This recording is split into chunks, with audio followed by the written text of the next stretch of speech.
여러분 오늘 말씀의 제목이 무엇인 줄 아십니까? 네. 오늘 말씀 제목 들으면서 좀 이상한 걸 느끼시지 않으셨나요? 어떻습니까?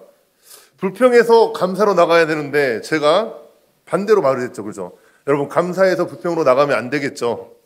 그런데 오늘 말씀을 보니까 감사해서 불평으로 나가는 사람들이 있었습니다. 우리가 이 말씀 다 들을 때에는 우리 안에 불평이 있다면 감사하는 마음으로 다시 나아갔으면 좋겠습니다. 말씀 전하겠습니다. 우리는 신앙생활을 하면서 많은 은혜들을 경험하고 또 깨닫게 됩니다. 때로는 우리에게 좋은 일이 있을 때, 우리에게 아주 잘 풀리는 형통한 일이 있을 때 우리는 은혜를 받기도 하지요. 그렇지만 반대로 우리 가운데 시험이 있고 우리 가운데 고난이 있고 위기가 있고 우리 가운데 막힌 당 같은 것들이 있을 때 우리가 또한 은혜를 받을 때가 있습니다. 그때 하나님께서 우리 함께 계심을 믿고 그로 인해서 하나님의 그 은혜를 받을 때가 있지요. 그런데 우리에게 이 은혜를 받을 때 중요한 것이 무엇일까요? 그것은 무엇인가 하면 이 은혜가, 이 감사가 얼마나 갔느냐 하는 것이죠. 이 은혜가 지속되어진다면, 이 감사가 끝까지 이어진다면 정말 좋을 텐데, 그런데 정말 웃긴 것이 우리가 감사한다 하고 은혜 받았다 하고 간증한다고 이래놓고도 조금만 지나면 현실적으로 우리 몸이 좀 약간 지치고 우리 가운데 또 문제가 생겨지면 어떻습니까? 그 감사는 다 잊어버리고 은혜는 다 잊어버리고 다시 불평하고 불만하기 쉬운 것이 바로 우리 인간이라는 것입니다. 오늘 이스라엘 백성들 또한 마찬가지였습니다. 이스라엘이 종살이하면서 하나님 앞에 절규했죠. 우리를 구원해달라고. 그때 하나님이 어떻습니까? 모세를 보내셔서 애굽에서 해방하게 하셨습니다. 그때 그들은 얼마나 기뻐했을까요? 감격이 넘쳤겠죠. 특히 홍해 앞에서 진퇴양난의 그 위기 가운데서 하나님께서 홍해를 가르시고 많은 땅을 건너가게 하셨습니다. 그리고 모세가 다시 손을 들어 기도하니까 홍해가 다시 합쳐지면서 애굽의 군대들을 다 죽여버렸죠. 이제 그들은 얼마나 뛰면서 기뻐했겠습니까? 그들이 얼마나 뛰면서 기뻐했던지 악기를 들고 춤을 추면서 찬양했습니다. 출애굽기 15장에 보면은 홍해를 건너고 난 다음에 모세가 하나님 앞에 찬양하고 찬양 올려드린 것이 나옵니다. 모세가 끝나자마자 또 누가 있을까요? 그의 누이 미리암이 또 하나님을 찬양합니다. 여기서 끝이 났을까요? 아닙니다. 많은 여인들이 나와서 그들이 악기를 들고 춤을 추면서 또 막 찬양을 합니다.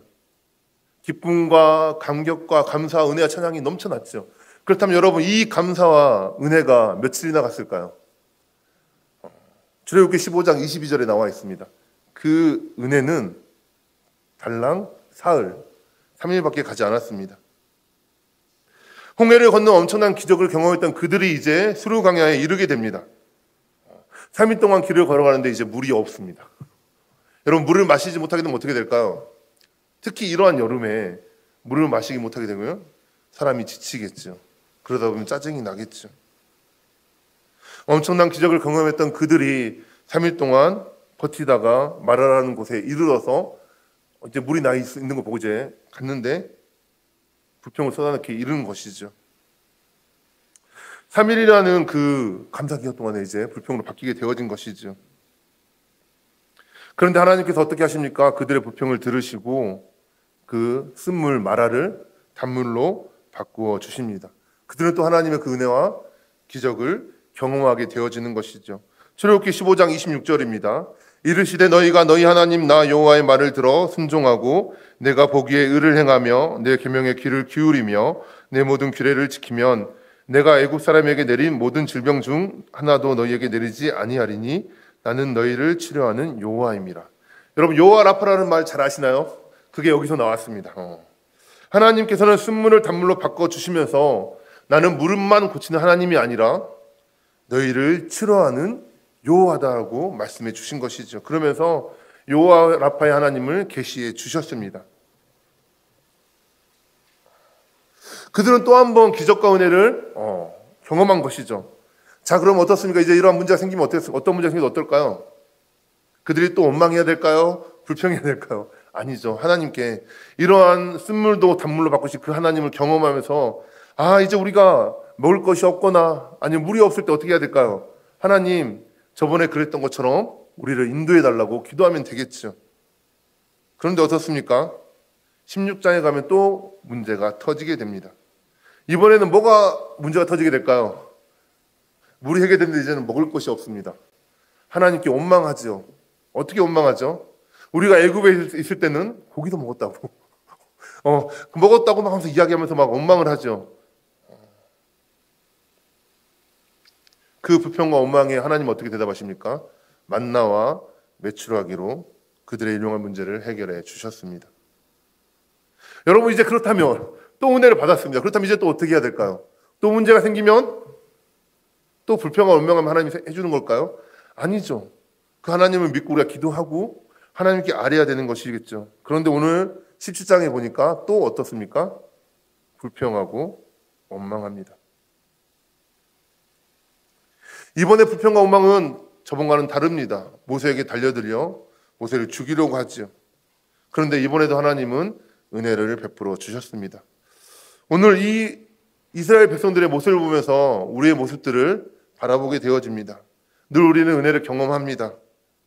그런데 현실적으로 조금만 불편함이 있고 조금만 문제가 있으면 어떻습니까? 하나님 앞에 원망하죠. 하나님 왜 나에게 이런 것들을 주시냐고. 그러면 하나님께서 어떻습니까? 우리의 은혜를 주셔서 그것들을 해결하게 하시죠. 그리고 또 문제 앞에서 우리는 또 무너지게 됩니다. 그것이 우리의 믿음인 것이죠. 오늘 본문을 통해서 이 본문이 우리에게 주시는 교훈을 깨달았으면 좋겠습니다.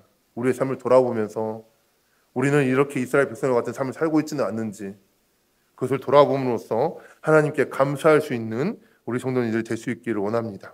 먼저 첫 번째로 오늘 본문을 통해서 우리가 알 수 있는 것은 우리는 감사하기보다는 불평하기에 익숙한 존재라는 사실을 알아야 하겠습니다. 우리 안에는 애 성품이 남아있죠. 애 인간의 성품이 남아있습니다. 그래서 하나님을 찬양하기보다는 불평하고 원망을 표출하는 데 더 익숙해져 있는 것이죠. 우리가 은혜를 받고 건진을 받고 감사한다고 하잖아요. 그렇지만 때로는 우리가 그것을 너무나 당연하게 여길 때가 있습니다. 하나님 우리를 구원해 주셨으니까 우리를 원하신다면 당연히 해주셔야지 하는 마음이 있을 때도 있죠. 일반적으로 이렇게 감사하지 못하는 것이죠. 오히려 조금만 불편한 일이 있으면, 조금만 어려운 일이 생기면 원망과 불평이 튀어나오기 쉬운 것이 우리의 삶인 것입니다. 여러분에 물어보고 싶습니다. 여러분은 그렇다면 감사와 찬양하는 표현이 많이 나오시나요? 평소에? 아니면 우리 가운데 나도 모르게 짜증이 나오거나 아니면 원망이 나오거나 그러한 삶들을 살고 있지는 않나. 이스라엘 백성들에게 물이 없었던 것이 이번이 처음입니까? 아닙니다. 아까도 말했듯이 마라에서 분명히 그 쓴물을 단물로 바꾸신 하나님을 경험했습니다.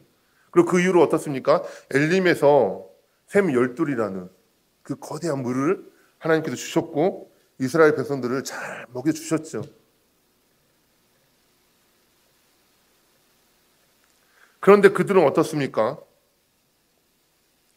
그들이 만약에 이 르비딤에서 이 상황을 만났다면 하나님께 기도했어야 됐죠. 하나님, 마라의 그 쓴물을 단물로 바꿔주시면서 여호와 라파라고 하시던 그 하나님 의지하며 나아갑니다. 이곳에서도 물을 주시라고 기도했어야 하는 것이죠. 그런데 오늘 말씀해 보니까 그들은 원망과 불평을 할 뿐만 아니라 모세에게 작당을 하고 달려들어 싸우려고 합니다. 1절입니다. 이스라엘 자손의 온 회중이 여호와의 명령대로 신광야를 떠나 그 노정대로 행하여 르비딤에 장막을 쳤으나 백성이 마신 물이 없는지라. 이스라엘 백성들에게 있어서 이전에 있었던 신광야는 정말로 살기 좋은 곳이었을 것입니다. 어떻습니까? 하나님께서 만나와 메추라기를 내려주셔서 풍족하게 먹었죠. 그곳을 떠나기 싫었을지도 모르겠습니다. 그렇지만 하나님께서 명령하십니다. 그 명령하신 대로 신광야를 떠나서 새로 르비딤에 장막을 치게 되죠. 신광야 그 땅이 신성하기 때문에 먹을 것이 있었던 것이 아닙니다.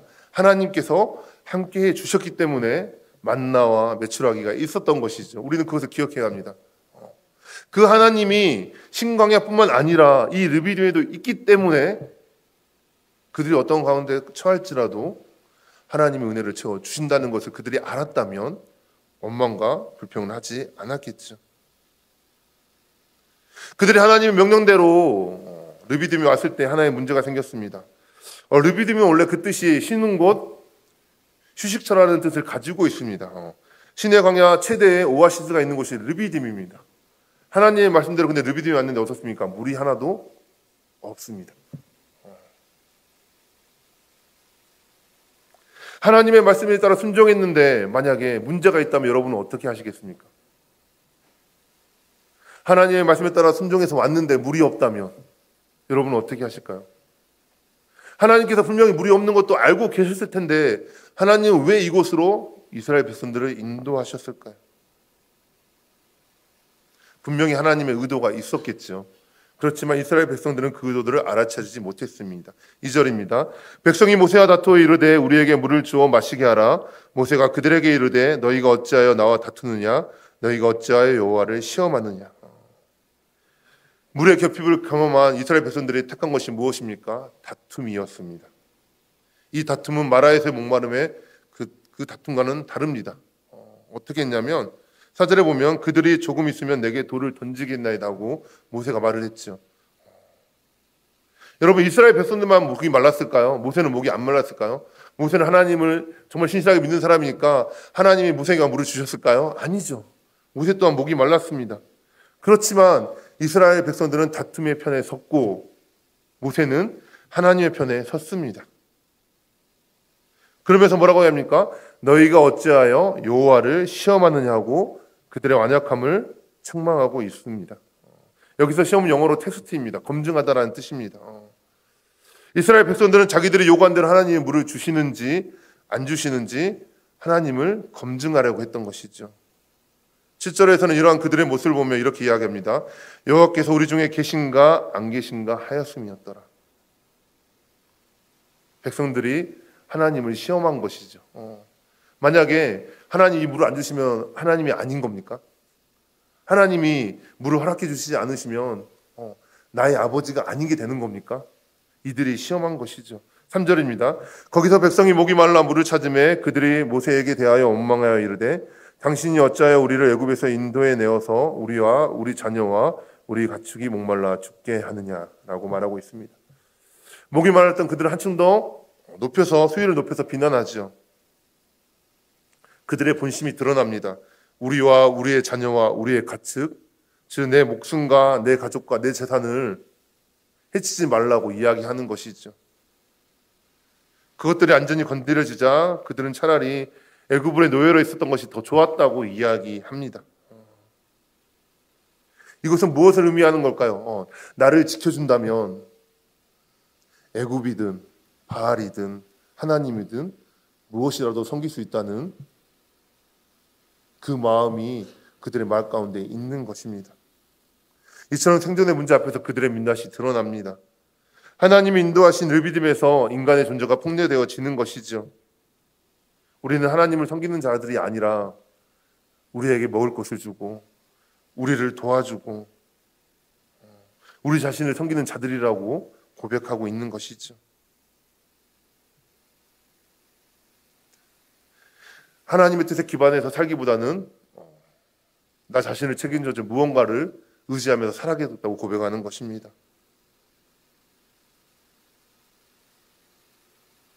마치 애굽의 다른 신들, 많은 신들을 그들이 섬겼던 것처럼 그들의 문제 해결을 위해서, 소원 성취를 위해서 빈 것이죠. 이것이 바로 르비딤에서 폭로된 인간의 실체입니다. 4절에 보니까 그 상황이 얼마나 급박한지 모세가 여호와께 부르짖어 이르되 내가 이 백성에게 어떻게 하리이까? 그들이 조금 있으면 내게 돌을 던지겠나이다. 그랬습니다. 보통 심각한 문제가 아니죠. 여러분 장정반 60만 명입니다. 60만 명이 돌을 하나씩 들었다고 생각해 보십시오. 던집니다. 여러분 피할 수 있을까요? 맞아 죽지 않는다 할지라도 그 돌에 깔려만 죽어도 60만 개가 깔려 죽는다면 거대한 피라미드처럼 성이 쌓이겠죠. 지금 이 상황 가운데 어떻게 해야 할까요? 하나님의 인도하심을 받으면서도 하나님에 대한 믿음이 없고 마음속에 의심이 계속 늘어나게 되면 어떻게 될까요? 아무리 은혜를 경험했다 할지라도 기적을 체험한 사람이라 할지라도 그 제약된 본성이 포악한 본성이 드러날 수밖에 없다는 것입니다. 우리도 마찬가지죠. 우리 속담에 이런 말이 있습니다. 사흘 굶어 도둑질 안 할 사람이 없다고 이야기하죠. 생존의 욕구와 필요가 채워지지 않고 계속해서 불편하고 있는 상황이 다가온다면 아무리 우리 가운데 은혜를 그 전에 받았다 할지라도 우리 안에 그 옛사람의 것들이 튀어나올 수 있다는 것이죠. 여러분 혹시 여러분 요즘 가운데 혹시 난폭해지거나 우리 가운데 포악해지거나 원망이 생기고 그러지는 않습니까? 지금까지 키워온 자식이 속을 썩일 때마다 마음을 졸이면서 막 화를 내면서 그러시지 않으시나요? 그 이유는 우리 삶에 문제가 있기도 하지만 근본적으로 다가가자면 우리가 그 받은 은혜를 잊어버렸기 때문에 그 은혜가 식어져 갔기 때문에 바로 그럴 것입니다. 우리 안에 하나님의 은혜가 뜨겁게 살아있다면 하나님 같은 그 감사가 넘쳐난다면 이러한 어려움이 좀 오더라도 성령의 충만함으로 이겨낼 수 있을 것입니다. 두 번째로 그렇다면 우리가 불평이 심해질 수밖에 없는데 감사보다는 불평을 하는 것이 우리의 삶인데 그렇다면 우리는 감사가 불평으로 바꾸어갈 때 어떻게 해야 할까요? 오늘 말씀에 답이 나와 있습니다. 모세가 했던 것처럼 여호와께 부르짖어 기도해야 한다는 것입니다. 여러분 모세인들 목이 안 말랐을까요? 제가 생각에는 모세가 더 목말랐을 것 같아요. 왜냐하면 앞에서 인도해야 되거든요. 이끌어야 되거든요.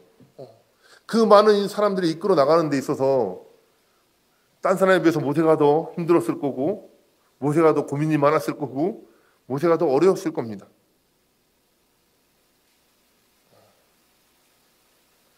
이스라엘 백성들은 싸우려고 모세를 앞에 세워놓고 분풀이를 하려고 했지만 모세는 어떻습니까? 그 하나님 앞에 기도했습니다. 4절입니다. 여호와께 부르짖었다고 말하고 있고요. 내가 이 백성에게 어떻게 하리이까? 그들이 조금 있으면 내게 돌을 던지겠나이다. 하나님께 기도했다는 것이 아랬다는 거죠.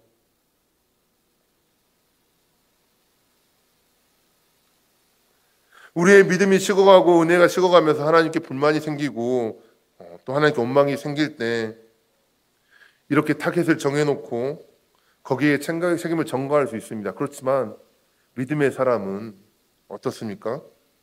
그 문제를 두고 하나님께 기도하는 것입니다. 모세는 하나님 앞에 부르짖어 기도했습니다. 여러분 기도하지 않고 불평과 원망하는 많은 사람은 어떻습니까? 다른 사람을 공격하고 그로 인해서 문제를 복잡하게 만들죠. 하지만 기도의 사람은 기도함으로 그것들을 해결받을 수 있다는 사실을 우리는 기억해야 하겠습니다. 우리의 마음이 막 불편해질 때 기도하면 하나님께서는 우리의 마음 가운데 다스릴 수 있는 힘을 주시고 은혜를 주십니다. 그리고 기도할 때 우리의 문제들을 해결해 주십니다. 우리의 감정들을 그대로 흘려보내지 않기를 바랍니다. 이전에 아무리 큰 기적과 은혜를 받았다 할지라도 그 마음 가운데 은혜를 유지하기는 어렵습니다. 그래서 우리는 그러할 때마다 늘 기도함으로 다시 한번 하나님의 그 은혜들을 구해야 할 때임이라는 것을 기억해야 하겠습니다. 만약 우리 가운데 짜증이 많이 난다면 우리 가운데 불평이 많이 있다면 하나님께서 나에게 기도하시라는 그 사인이라는 것을 알고 기도의 자리로 나오는 성도들이 되었으면 좋겠습니다. 여러분 다시 한번 여러분께 권면드립니다. 여러분 새벽기도 여러분의 자리가 비어 있습니다. 여러분 금요기도에 정말로 여러분의 기도가 필요합니다. 우리 함께 나와서 기도하실 수 있는 우리 성도님이 될 수 있기를 원합니다. 여러분 그렇다면 우리가 불만을 할 수 있고 불만이 있을 때 기도한다고 했죠, 그렇죠? 그렇다면 세 번째로 오늘 말씀을 통해서 그럼 기도한다면 어떠한 일들이 일어날까요? 우리가 기도하면 하나님이 개입하시고 역사하시는 놀라운 일들이 일어나게 되어집니다. 너무 당연한 이야기 같지만 우리가 기도할 때 하나님은 그 기도를 들으시고 우리의 문제 가운데 개입해 주십니다. 그리고 우리가 만난 문제들을 해결해 주시는 분이 바로 우리 하나님이십니다. 5절입니다. 여호와께서 모세에게 이르시되 백성 앞을 지나서 이스라엘 장로들을 데리고 나일강을 치던 내 지팡이를 손에 잡고 가라고 말씀하고 있습니다. 이제 하나님께서 다 정리하시겠다고 말씀하시는 것이죠. 그러면서 해결책이 있다고 말씀하시는데 첫 번째로 뭐라고 말합니까? 모세에게 백성들 앞을 지나가라고 말씀하십니다. 만약에 여러분이 모세라면 백성들 앞을 지나갈 수 있으시겠습니까? 대답하셔야 됩니다. 있으신가요? 60만이 돌을 들고 있는 것 같아요. 그 사이를 지나갈 수 있겠습니까? 가끔 영화를 보게 되면 전쟁 영화인데 양쪽이 대치되어 있습니다. 그래서 서로 총구를 겨누고 있다가 한 명이 재채기해서 잘못해서 총을 한 발 발사합니다. 그럼 어떻게 되나요? 양쪽에서 전쟁이 시작되어지죠. 이런 상황 가운데 처한 것이 바로 모세이죠. 이런 모세에게 하나님 어떻게 말합니까? 그 앞을 지나가라고 이야기합니다. 내 생각으로는 절대 지나갈 수 없죠. 그런데 하나님께서 이런 말씀을 하시는 걸까요? 하나님은 상황이 아니라 하나님 자신이 그 일을 해결하시겠다고, 하나님 자신에게 근거를 두시며 모세에게 문제를 직면하고 돌파하라고 말씀해 주셨다는 사실을 기억해야 하겠습니다. 우리 가운데서 문제가 있을 때 하나님 앞에서 지나가라 하실 때 지나갈 수 있는 우리 믿음이 우리 가운데 있기를 원합니다. 두 번째로 또 어떻게 말합니까? 혼자 가지 말고 누구를 데리고 가라고 말합니까? 이스라엘 장로들을 데리고 가라고 말씀하십니다. 장로들이 누구입니까? 이스라엘을 대표하는 사람들이죠. 리더들이죠. 하나님의 일을 목도하게 하기 위해서 리더들을 데리고 가라고 이야기하고 있습니다. 이처럼 공동체의 리더들은 하나님의 은혜 내리시는 곳 제일 앞자리에 있어야 합니다. 여러분 중직자시잖아요, 그죠? 여러분 재직이시잖아요, 그죠? 그럼 여러분 은혜의 자리에 가장 앞자리에 나오셔야 돼요. 은혜 받을 수 있는 자리가 어디입니까? 예배 시간, 기도 시간, 새벽 기도, 수요 예배, 금요 기도회, 그다음 또 어디요? 우리 주일 예배, 우리 구역 모임, 성경 공부. 여러분 그 은혜의 자리에 리더들이 나올 때, 그리고 은혜를 사모할 때 그들이 은혜를 받은 그들이 또 자신에게만 그 은혜를 각 성도들에게, 구성원들에게 나눠주고 전할 때 그 모임 가운데 하나님의 역사가 이루어지게 된다는 사실을 기억해야 하겠습니다. 세 번째로 또 무엇이라고 이야기합니까? 나인강을 치던 지팡이를 손에 잡고 가라고 이야기합니다. 이 지팡이가 어떠한 지팡이입니까? 하나님께서 애굽의 왕 바로 앞에서 재앙을 내리실 때 그 심판의 지팡이로 썼던 지팡이이죠. 그 지팡이로 나일강을 가르치니까 어떻게 됐습니까? 물이 피로 변했죠. 하나님의 심판 저주가 임했던 그 지팡이인 것입니다. 이것을 들고 나가는 것은 하나님이 애굽에서 심판의 기억을 상기시키면서 하나님이 그때처럼 놀라운 일을 이루시겠다는 것을 기대함으로 나아가라는 것을 말하고 있는 것이죠. 네 번째는 6절에 나와 있습니다. 내가 호렙산에 있는 그 반석이 거기서 내 앞에 서리니 너는 그 반석을 치라. 그곳에서 물이 나오리니 백성이 마시리라.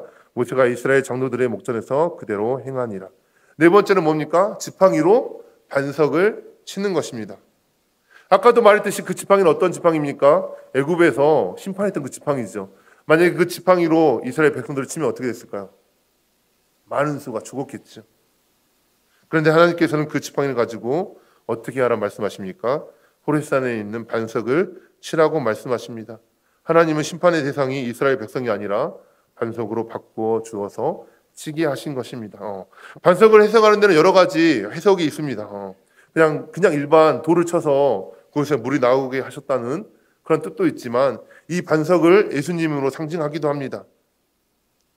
이스라엘 백성들이 불신앙적으로 원망하고 불평하고 하나님 앞에 죄를 지었던 것에 대해서 심판을 받아야 마땅하지만 반석이신 예수님께서 대신 십자가를 지심으로 돌아가셨다, 이렇게 해석하는 것도 있죠. 어쨌든 중요한 것은 하나님께서 또 한 번 이스라엘 백성들에게 은혜를 베풀어 주셨다는 것입니다. 하나님께서 반석을 쳐서 샘물이 나게 하셨고 이스라엘 백성들이 그 물을 마시고 가축들도 충분히 목을 축이고 다음 여정을 이어갈 수 있게 되었던 것이죠. 오늘 본문은 지명의 이름을 바꿈으로써 기념함으로 후손들이 불신앙을 반복하지 않도록 교훈합니다. 7절입니다. 그가 그곳 이름을 마사 또는 무리바라 불렀으니 이는 이스라엘 자손이 다투었으며 또는 그들이 여호와를 시험하여 이르기를 여호와께서 우리 중에 계신가 안 계신가 하였음이었더라. 르비딤의 뜻이 시원하게 하는 곳, 원기를 회복하는 곳, 아까도 말했지 피난처 막 그런 뜻이 있는데 이 뜻이 어떻게 바뀝니까? 시험이라는 의미의 마사로 바뀌고 다툼이라는 의미의 무리바로 바뀌어지게 됩니다. 마사와 무리바라는 그 오명은 하나님을 잃어버린 우리 인간의 모습을 보여줍니다. 실존이죠. 하나님을 잃어버린 우리 인간들은 하나님을 시험하고 다투는 것밖에 할 수 없는 존재라는 것이죠. 이스라엘 백성들은 이 지역을 지날 때마다 느꼈을 겁니다. 그래, 우리가 하나님께 불순종함으로 우리가 죄를 지었지만 하나님 우리를 구원하여 주시고 우리에게 물을 내려주셨지, 은혜를 베풀어 주셨지, 그런 것들을 느꼈겠죠. 오늘 말씀을 통하여서 이스라엘 백성들의 가정을 보게 되면 우리의 삶 또한 이와 다르지 않음을 보게 됩니다. 우리 또한 광야 같은 인생을 살아가게 되어지죠. 특히 요즘 정말로 살기 힘들다고 이야기하죠. 경제가 어렵다. 요즘 정말 어렵고 힘들다. 그래서 우리 가운데 때로는 짜증이 날 때도 있고, 왜 나는 내 아이 삶이 이러한가 하면서 불평할 때도 있죠. 그럴 때 우리가 해야 되는 것은 무엇일까요? 하나님의 은혜를 바라보면서, 하나님만 바라보면서 그러한 훈련을 해 나가야 하겠습니다. 하나님께서 지금까지 우리에게 은혜를 베풀어 주셨습니다. 그리고 우리의 기도를 들어주시고 응답하시고 우리의 문제를 해결해 주셨습니다. 그렇게 하신 이유가 무엇일까요? 왜 우리에게 지금까지 이렇게 많은 은혜들을 베풀어 주신 걸까요? 우리가 정말 지치고 힘들어할 때, 우리를 사랑하시고 여전히 우리에게 은혜를 베푸시고 우리를 회복시키시는 그 하나님을 기억하게 하기 위해서 지금까지 우리에게 은혜를 부어주셨던 사실을 기억해야 하겠습니다. 내 생각에는, 내 눈에는 먹을 것이 없고 마실 게 없고 소망이 없고 전부 힘든 일뿐이지만 우리를 인도하신 하나님을 기억한다면, 그 하나님을 바라본다면 우리의 믿음을 더욱 굳건히 지켜나갈 수 있을 것입니다. 우리의 인생을 살아가는 데 있어서 힘든 짐들이 있습니까? 무거운 짐이 있습니까? 우리는 늘 감사해서 불평으로 바뀌는데 이스라엘 백성들은 3일이었지만 우리는 3초도 지나지 않습니다. 여러분 이렇게 다짐하고 나아가지만 이 문을 나가시잖아요. 그 더위를 위해서 짠 한번 내실 거예요. 나가자마자 또 우리 가운데 불평 불만이 있을 겁니다. 이 본성이 우리 가운데 있다는 사실을 늘 기억하십시오. 그러면서 하나님의 은혜를 구하는 우리가 되었으면 좋겠습니다. 그러한 우리지만 우리를 사랑하시고 우리를 인도하시며 우리에게 은혜를 부어주시는 그 하나님, 우리를 놓지 않으시는 그 하나님을 기대하면서 기도하며 나아가시는 우리 성도님들이 될 수 있기를 원합니다. 우리가 받은 은혜가 식어졌다면 다시 한번 그 은혜를 달라고, 하나님 그 은혜가 다시 회복되어지고 그 은혜가 우리 가운데 충만할 수 있게 해달라고 기도하며 나아가시는 우리 성도님들이 될 수 있기를 원합니다. 그리하여서 마사와 무리바가 되었던 우리의 고된 삶이 르비딤으로 회복될 수 있는 우리 모든 성도님들이 될 수 있기를 원합니다. 다음 주는 맥주 감사주일입니다. 원래 이 설교를 제가 다음 주에 하려고 했습니다.